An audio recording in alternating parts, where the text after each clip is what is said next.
Bonjour à tous. Je me présente, je suis le docteur Daniel Méran, médecin conseiller national de la Croix-Rouge française, membre du pôle santé national et formateur en premiers secours. Dans le cadre de la mise en place de la mesure et de la transmission de la glycémie capillaire par les équipiers secouristes à la Croix-Rouge française, ce diaporama a pour objectif de vous présenter comment nous allons intégrer cette nouvelle technique dans l'examen et le bilan de la victime. Le plan que nous allons suivre est le suivant. Dans un premier temps, nous allons voir ce qu'est la glycémie capillaire et pourquoi il est important de réaliser sa mesure. Nous verrons ensuite dans quelle situation l'équipe secouriste doit, au cours de l'examen d'une victime, pratiquer une lecture de glycémie. Nous décrirons le matériel nécessaire, puis nous détaillerons comment réaliser une mesure de la glycémie capillaire sur une victime. Quelques conseils concernant l'entretien du matériel et les éventuels risques encourus par le secouriste ou la victime précéderont la conclusion de cette présentation qui nous permettra de rappeler les points essentiels de cette technique. Ne vous inquiétez pas, la procédure à suivre est très simple et je vous guiderai étape par étape. Comme cette présentation se compose de séquences très brèves, vous pouvez toujours revenir en arrière en cas de besoin. La pratique de la glycémie capillaire est apparue dans les années 70. Le terme de capillaire ne fait naturellement pas référence aux cheveux, mais aux capillaires sanguins, c'est-à-dire les plus petits vaisseaux du corps humain qui sont situés entre les artères et les veines, et où se font les échanges entre le sang et les tissus. La glycémie désigne le taux de sucre dans le sang. Ce taux varie tout au long de la journée en fonction des repas qui apportent des glucides, de l'activité physique qui en consomme, et de la régulation de cette glycémie par l'organisme grâce à une hormone qui est fabriquée par le pancréas qui s'appelle l'insuline. L'insuline fait pénétrer le sucre dans les tissus et par là même diminue le taux de sucre dans le sang. La mesure de la glycémie capillaire permet de dépister une baisse anormale du taux de sucre dans le sang, que l'on appelle encore hypoglycémie, ou au contraire, une élévation anormale que l'on appelle hyperglycémie. Pour réaliser une mesure de la glycémie, il faut réaliser une ponction du doigt pour prélever une goutte de sang. Cette goutte de sang est analysée ensuite grâce à un appareil de mesure que l'on appelle le glucomètre. Le résultat instantané de cette mesure et la fréquence de survenue des troubles parfois graves qui peuvent être liés à une modification du taux de sucre dans le sang d'une victime permet à l'équipier secouriste de transmettre cette information. Bien sûr, cette mesure n'a de sens que si elle est transmise lors du bilan au médecin régulateur pour l'aider dans l'évaluation de la situation et lui permettre de vous conseiller pour la suite de l'intervention. La mesure de la glycémie capillaire est largement pratiquée par les personnes diabétiques ou leur entourage pour assurer le suivi de leur maladie, l'efficacité de leur traitement, de leur régime et les effets de l'activité physique. C'est pourquoi, si les victimes ont avec elles leur matériel de mesure de la glycémie, il est préférable, si elles le peuvent, qu'elles réalisent elles-mêmes cette mesure avec leur matériel. Nous allons maintenant voir le matériel qui est nécessaire à la réalisation d'une lecture de glycémie. Vous devez disposer des éléments suivants. Un lecteur de glycémie. En ce qui concerne la Croix-Rouge française, il s'agit d'un lecteur Accu-Chek Performa. Un flacon de bandelettes réactives, bandelettes qui sont adaptées à l'appareil. Un autopiqueur individuel à aiguille autorétractable à usage unique. Nous verrons ultérieurement qu'il peut en exister plusieurs modèles. Des compresses, de l'eau, un antiseptique et éventuellement du savon. Enfin, un conteneur d'acerie, objet tranchant et piquant. À la Croix-Rouge française, les glucomètres et le matériel consommable et à usage unique sont disponibles auprès de la centrale d'achat. Avant de voir comment utiliser ce matériel, nous allons préciser les différentes situations où l'équipier secouriste réalisera une mesure de glycémie au cours du bilan de la victime. Nous avons dit que la mesure de la glycémie capillaire est un geste d'examen, mais contrairement à la mesure de la tension artérielle ou de la fréquence cardiaque, sa réalisation n'est pas systématique. L'équipier secouriste mesure la glycémie lors du bilan devant toute victime adulte ou enfant, qui présentent des signes qui peuvent faire évoquer un désordre du taux de sucre dans le sang. Vous devez réaliser une lecture de glycémie devant une victime qui présente des signes d'un accident vasculaire cérébral, car une hypoglycémie, du fait du manque de sucre au niveau de la cellule cérébrale, peut donner des signes qui sont identiques à ceux de l'AVC. Devant une victime qui présente une perte de connaissance ou une crise convulsive, devant une victime qui présente un malaise, particulièrement s'il est diabétique ou si le malaise survient à l'effort ou à jeun. Enfin, devant une victime qui présente des troubles du comportement, comme une agitation, une prostration ou une agressivité. Vous pouvez être amené à mesurer la glycémie dans d'autres situations, à la demande du médecin régulateur ou du médecin coordinateur d'un dispositif prudentiel de secours. Attention, la lecture de glycémie doit être réalisée par l'infirmier ou le médecin s'ils sont présents sur les lieux. Et il n'est pas nécessaire de renouveler une lecture de glycémie sur une victime, sauf à la demande du médecin régulateur. Nous allons voir maintenant comment réaliser une mesure de la glycémie capillaire à l'aide du glucomètre que vous avez à votre disposition. Tout d'abord, il faut expliquer le geste à la victime avant de réaliser quoi que ce soit afin d'obtenir son approbation. Lavez-vous les mains avec de l'eau tiède et du savon ou frictionnez-vous les mains avec une solution hydroalcoolique. Protégez-vous ensuite les mains en enfilant des gants à usage unique. Pour réaliser une mesure de la glycémie, vous devez choisir un doigt de la victime pour prélever une goutte de sang. Ce prélèvement doit être réalisé sur la face interne ou externe de l'extrémité des 3 derniers doigts de la main, c'est-à-dire du majeur, de l'auriculaire ou de l'annulaire. Il ne faut pas piquer l'extrémité ou la pulpe du doigt, ni les doigts qui constituent la pince de la main, c'est-à-dire le pouce et l'index, car ce sont des zones extrêmement sensibles. Avant de réaliser la piqûre, vous pouvez nettoyer la zone à piquer avec une compresse imbibée d'eau ou d'eau et de savon. Attention, vous ne devez pas désinfecter cette zone en utilisant un antiseptique car l'usage d'un antiseptique peut entraîner un résultat erroné de la glycémie capillaire. Enfin, vous devez bien laisser sécher le doigt avant de réaliser la ponction. Le prélèvement d'une goutte de sang doit se faire sur un doigt sec, sinon le sang sera dilué, ce qui donnera une glycémie faussement basse. Ensuite, vous devez ouvrir la boîte de bandelettes réactives si ce n'est déjà fait, en tirant sur l'onglet sur le haut de la boîte. À l'intérieur, vous trouverez une notice technique et un flacon contenant des bandelettes réactives. Il faut toujours vérifier la date de péremption figurant sur le récipient. Il ne faut pas réaliser de mesure avec des bandelettes dont la date est dépassée. Sortez une bandelette réactive du flacon et refermez de suite le couvercle, cela aide à protéger les bandelettes qui restent de l'humidité.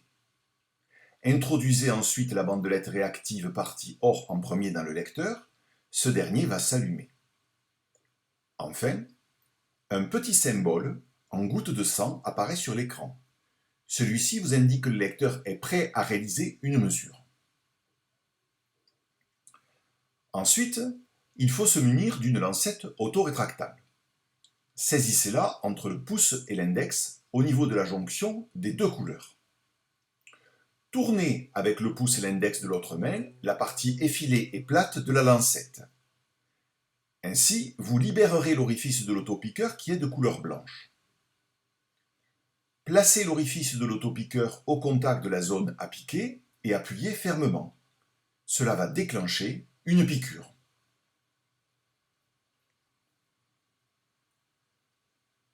Ensuite, massez le doigt vers son extrémité pour faciliter la formation de la goutte de sang. Puis, placez l'extrémité de la bandelette réactive contre la goutte de sang pour l'imbiber. Quand une quantité suffisante de sang a été absorbée par la bandelette, un petit symbole en forme de sablier clignotera sur l'écran pour indiquer que le lecteur fonctionne. La mesure de la glycémie sera prête en 5 secondes. Cela n'est pas plus compliqué que cela. Maintenant, vous avez le résultat de votre mesure. Il reste encore deux étapes finales importantes. Tout d'abord, jeter la bandelette réactive utilisée ainsi que l'autopiqueur à usage unique dans un collecteur à dazerie pour objets tranchants et piquants. Puis, désinfecter la zone qui a été piquée avec une compresse imbibée, cette fois d'un antiseptique. Vous pouvez alors éteindre votre lecteur de glycémie s'il ne s'est pas éteint tout seul lors du retrait de la bandelette et transmettre lors du bilan le résultat de votre mesure. Lorsque vous transmettez la valeur de la mesure, il est essentiel d'en indiquer son unité. En effet, si le plus souvent l'unité de mesure de la glycémie est exprimée en millimoles par litre, qui est l'unité internationale, il n'en reste pas moins que certains appareils peuvent l'exprimer en milligrammes par décilitre ou en grammes par litre. Les chiffres sont alors totalement différents. La valeur moyenne de la glycémie chez l'adulte ou l'enfant en bonne santé et à jeun varie entre 3,5 et 6 millimoles par litre, c'est-à-dire 63 à 110 mg par décilitre. Cette valeur chez la même personne mais 2 heures après un repas normal est habituellement comprise entre 5,5 et 7,7 millimoles par litre, c'est-à-dire de 100 à 140 mg par décilitre. On considère qu'une victime est en hypoglycémie si la valeur mesurée de la glycémie est inférieure à 3,3 millimoles par litre, c'est-à-dire 60 mg par décilitre. On considère qu'une victime est en hyperglycémie si la valeur mesurée de la glycémie à jeun est supérieure à 7 millimoles par litre, c'est-à-dire 126 mg par décilitre. Attention, lorsque la glycémie est très basse, inférieure à l'intervalle de mesure du système, l'appareil que nous avons à disposition n'affiche pas le chiffre de la glycémie, mais indique seulement que la glycémie est très basse. L'information LO pour low ou bas apparaît sur l'écran. Il en est de même si la glycémie est très haute, supérieure à l'intervalle de mesure du système, où l'appareil indique alors l'information HI pour high, c'est-à-dire haut. Abordons maintenant l'entretien du matériel et les risques. En ce qui concerne l'entretien du matériel, il est très limité. Vous pouvez, si c'est nécessaire, nettoyer l'appareil avec un linge sec ou légèrement humide. Tout le matériel nécessaire à la réalisation d'une mesure de la glycémie doit être placé dans la trousse de rangement qui est prévue à cet effet. Attention, ce matériel est très sensible à l'humidité. Il faut qu'il se trouve dans un endroit sec, que ce soit à l'intérieur de l'ambulance, dans le sac de secours ou dans l'armoire de stockage. Le remplacement de la pile se fait lorsque l'appareil indique de la changer. La méthode de remplacement est très simple, elle est détaillée dans le manuel d'utilisation. Il faut se souvenir que lorsque vous insérez la pile, il faut qu'elle soit insérée correctement dans son longement. Lors de la mise en place, le côté négatif de la pile doit être placé vers l'appareil et le côté positif vers vous, avant qu'il ne soit recouvert par le capot du logement de la pile. Si vous désirez de plus amples informations en ce qui concerne l'entretien, l'utilisation ou les messages d'erreur qui peuvent apparaître sur l'écran, vous les trouverez dans le manuel d'utilisation qui est fourni avec l'appareil. En ce qui concerne les bandelettes périmées non utilisées, vous pouvez les éliminer avec les ordures ménagères. En cas de dysfonctionnement, il vous faut rapporter l'appareil et signaler ce dysfonctionnement auprès du pôle santé territorialement compétent. Les risques sont très limités. Ils sont minimes pour la victime si la procédure est respectée. Une piqûre accidentelle du secouriste avec du matériel souillé par le sang de la victime ne devrait pas survenir si la technique est respectée et si le matériel est correctement utilisé. Néanmoins, si cela survient, il s'agit d'un accident d'exposition à un risque viral et la conduite à tenir spécifique que vous connaissez doit donc être appliquée. En fonction des approvisionnements, vous pouvez être amené à utiliser des autopiqueurs de modèles différents. Il faut alors bien respecter leur mode d'utilisation. L'autopiqueur qui vous a été précédemment décrit est l'autopiqueur de chez BD Microtainer. Mais vous pouvez être amené à utiliser d'autres autopiqueurs comme l'Unistick 3 de Owen Mumford. Il est composé d'un corps qui contient l'aiguille rétractable, d'un capuchon protecteur qui recouvre l'embase où se situe l'orifice de sortie de l'aiguille, et d'un déclencheur situé sur le corps de l'autopiqueur.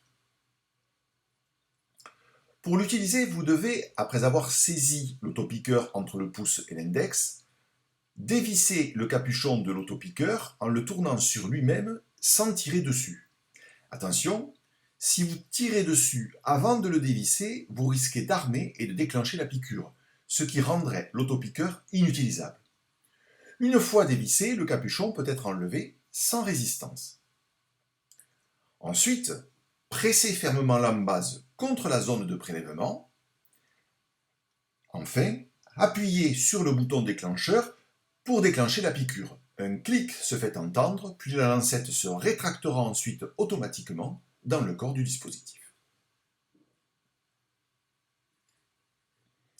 Et bien nous voilà arrivés à la conclusion de cette présentation. Je vous rappelle que la glycémie capillaire indique le taux de sucre dans le sang de la victime et elle peut être mesurée par l'équipier secouriste. 3 points essentiels doivent être retenus. La mesure de la glycémie n'est pas un geste systématique ni prioritaire.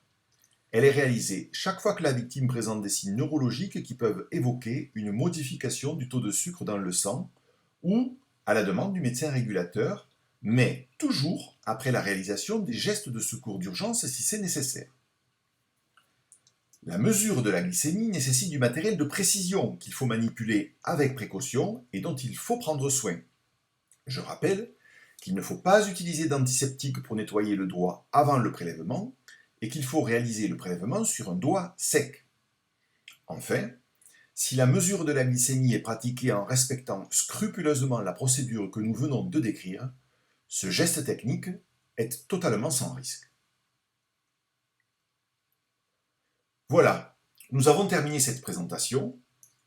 Si vous désirez avoir des informations complémentaires, vous pouvez prendre contact auprès de vos formateurs en premiers secours, particulièrement s'il s'agit d'un problème d'utilisation et de réalisation de la glycémie.